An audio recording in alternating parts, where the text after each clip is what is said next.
Jim, how did you and your co-founder James come together initially? Yeah, I was actually at a music and technology meetup. So I was there pitching the idea. There was kind of, 50 people in the crowd. James was one of them.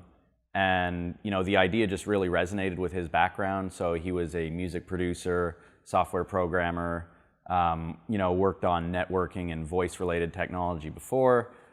He just really liked the idea. He came up to me afterwards and said, "Hey, I really love what you're working on. Do you need some help?" I totally did at the time, and so we went out for a couple drinks and talked about it, and he started doing some work, and that grew into a partnership. He committed full time for nothing but equity, and that led to where we are now.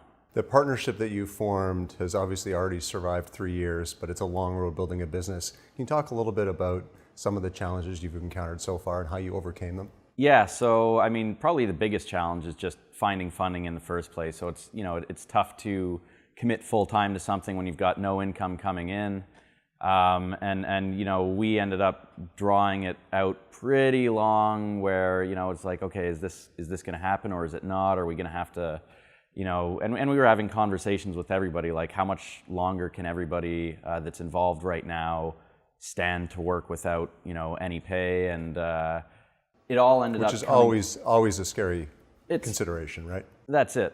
I would say before you jump into it full time, the 3 years was not all full time. We've been full time for kind of a year and a bit now. Before that, I was working full time to have enough income to survive. And what we're working on is probably a little bit atypical in the sense that it's really, really tough tech. It's not something that you can build in a couple months. Right. And so, it took time to actually, first of all, form the team. And I think you only want to jump into it full time as soon as you've, stacked the odds in your favor.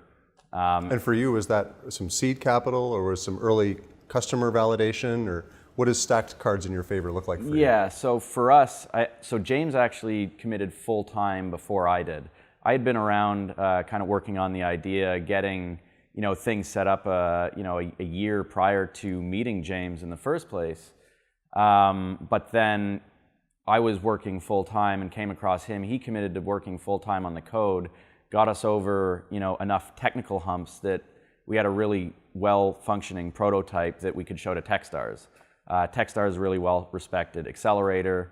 And I knew that the odds of success went up tenfold as soon as we got accepted. As soon as you got accepted there. And that was the catalyst for me to leave my old job and take it on full time, and then it's been off to the races since. Then the technology that you've developed has got a wide range of applications. The communications technology you've developed, helping people improve their communications.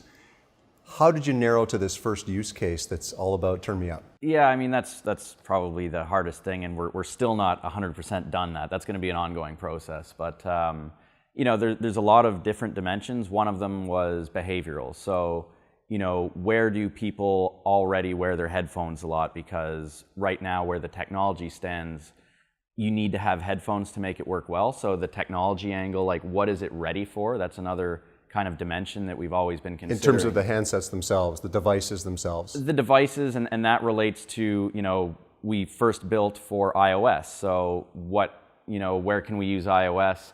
Then we'd run into other technical challenges that are like, okay, you know what?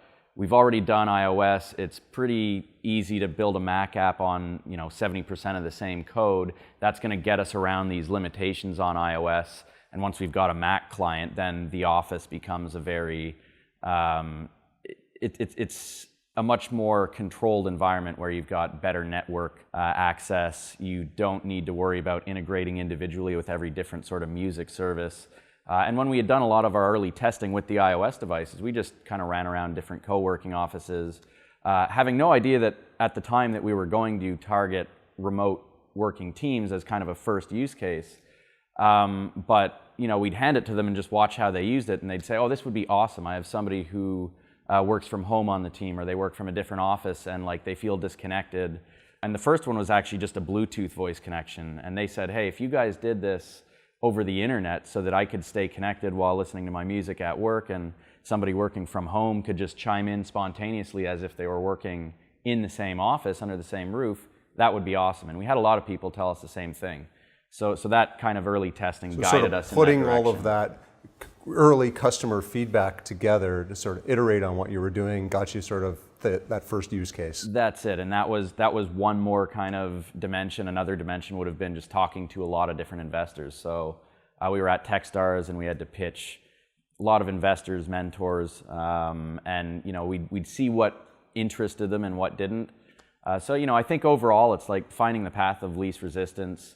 The friction is going to come across all kinds of different dimensions, and somehow you need to balance it all together.